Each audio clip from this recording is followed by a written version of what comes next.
Hi అండి. అందరికీ good morning. ఈరోజు మనం చెప్పుకోబోయే స్టోరీ తోడేలు ఉపవాసం. ఒక అడవిలో ఒక తోడేలు ఒంటరిగా జీవిస్తూ ఉండేది. తోడేళ్లు మందలుగా వేటాడితే నిత్యము ఆహారం దొరుకుతుంది. కానీ ఒంటరి తోడేలు వేటాడి సులువుగా తన పొట్ట నింపుకోలేదు. అందుచేత మన తోడేలు తరచూ ఉపవాసాలుంటూ ఉండేది. ఇలా తిండి దొరకక ఆకలితో బాధపడుతుండగా ఒకనాడు తోడేలుకు ఒక కల వచ్చింది. ఆ కలలో అది ఎన్నో రకాల జంతువులను తిని విందు భోజనం చేసింది. నిద్ర మెలకువ రాగానే అది భలే మంచి కల వచ్చింది, ఇవాళ నాకు మంచి భోజనం దొరుకుతుంది అని సంతోషిస్తూ వేటకు బయలుదేరింది. కొద్ది దూరం వెళ్ళిందో లేదో తోడేలుకు అంత దూరాన ఒక మేక, 2 పిల్లలు కనిపించాయి.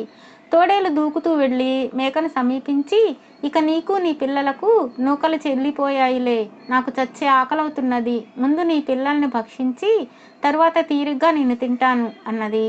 మేక అటు ఇటు చూసి, నువ్వు మమ్మల్ని తినదలిస్తే నేను ఆపగలనా? చచ్చే ముందు నేను నా బిడ్డలు దైవ ప్రార్థన చేసుకుంటాము, అందుకు మాత్రం ఒప్పుకో అన్నది.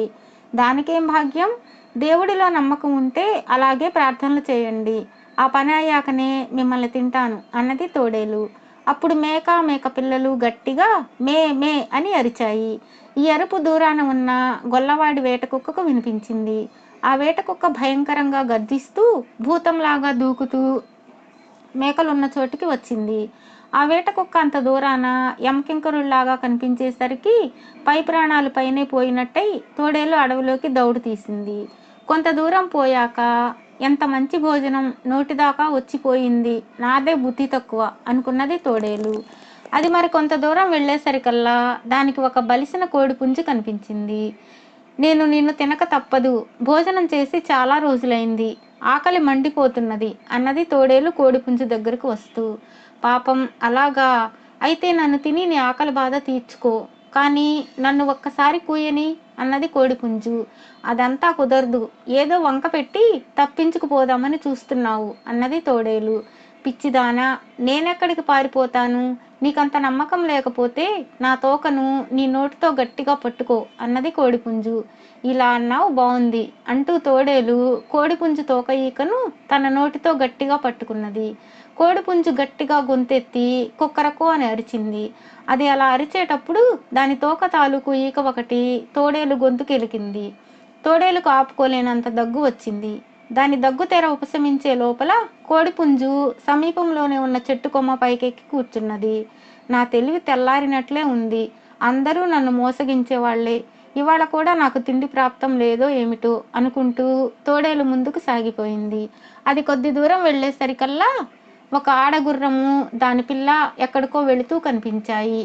ఆహా, దొరికాయి కదా, నిన్ను నీ పిల్లను తినేసి భరించరాని నా ఆకలి తీర్చుకుంటాను అన్నది తోడేలు గుర్రంతో. నన్ను నా పిల్లను తింటావా? మమ్మల్ని తినడానికి నీకు అనుమతి ఎవరిచ్చారు?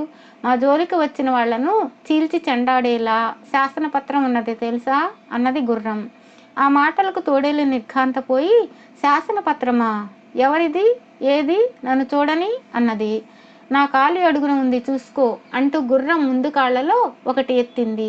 తోడేలు ఆ కాలి కిందకు వెళ్ళి పైకి చూడ్డానికి ప్రయత్నించేటప్పుడు గుర్రం తోడేలును మొహం పగిలేలా తన్నింది. ఆ దెబ్బకు తోడేలు స్పృహ తప్పి పడిపోయింది.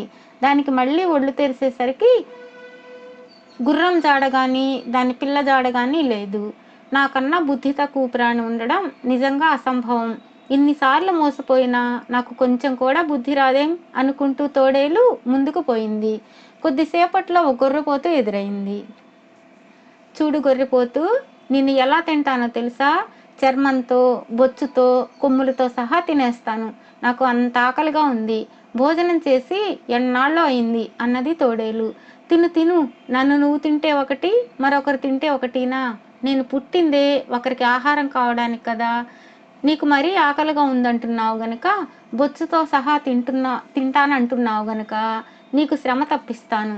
నువ్వు అలా నోరు తెరుచుకొని నిలబడు, నేను పరిగెత్తుకుంటూ వచ్చి నీ నోట్లో పడిపోతాను అన్నది గొర్రెపోతు. తోడేలు ఎంతో సంతోషించి నోరు తెరుచుకుని నిలబడింది. గొర్రెపోతు తల వంచి కొమ్ములు ముందుకు పెట్టి అంత దూరం నుంచి వాయువేగంతో వచ్చి తోడేలును డొక్కలో కుమ్మి అదే వేగంతో ఎటో మాయమైంది. గొర్రెపోతు తాపుకు తోడేలు అంత దూరాన పడి శరీరం అంతా హూనమై లేచి ఒళ్ళు దులుపుకుంటూ, నిశ్చయంగా నా నోట్లో ఇవాళ శని ఉన్నది, ఆ దిక్కుమాలిన కలను నమ్మి తిండి దొరుకుతుందేమో అనుకున్నాను. తిండి దొరికినా దాన్ని దక్కించుకునేందుకు నాకు బుద్ధి ఉంటే కదా. నా వంటి బుద్ధి తక్కువ దద్దమ్మను ఎవడైనా తోక నరికినా పాపం ఉండదు అనుకున్నది. ఈ మాట అనుకునేటప్పుడు అది ఒక పెద్ద చెట్టు పక్కన ఉన్నది. ఆ చెట్టు వెనక ఒక వేటగాడు నక్కి ఉన్నాడు. వాడికి తోడేలు తోక అందుబాటులో ఉన్నది. వాడు తన గొడ్డలి ఎత్తి తోడేలు తోక మొదట్లో ఒక పెట్టు పెట్టాడు. ఆ దెబ్బతో తోడేలు తోక కాస్త తెగిపోయింది. పోనీ ఇలాగైనా నేను కోరిన కోరిక ఒకటి నెరవేరిందిలే అనుకుంటూ తోడేలు అక్కడి నుండి పారిపోయింది.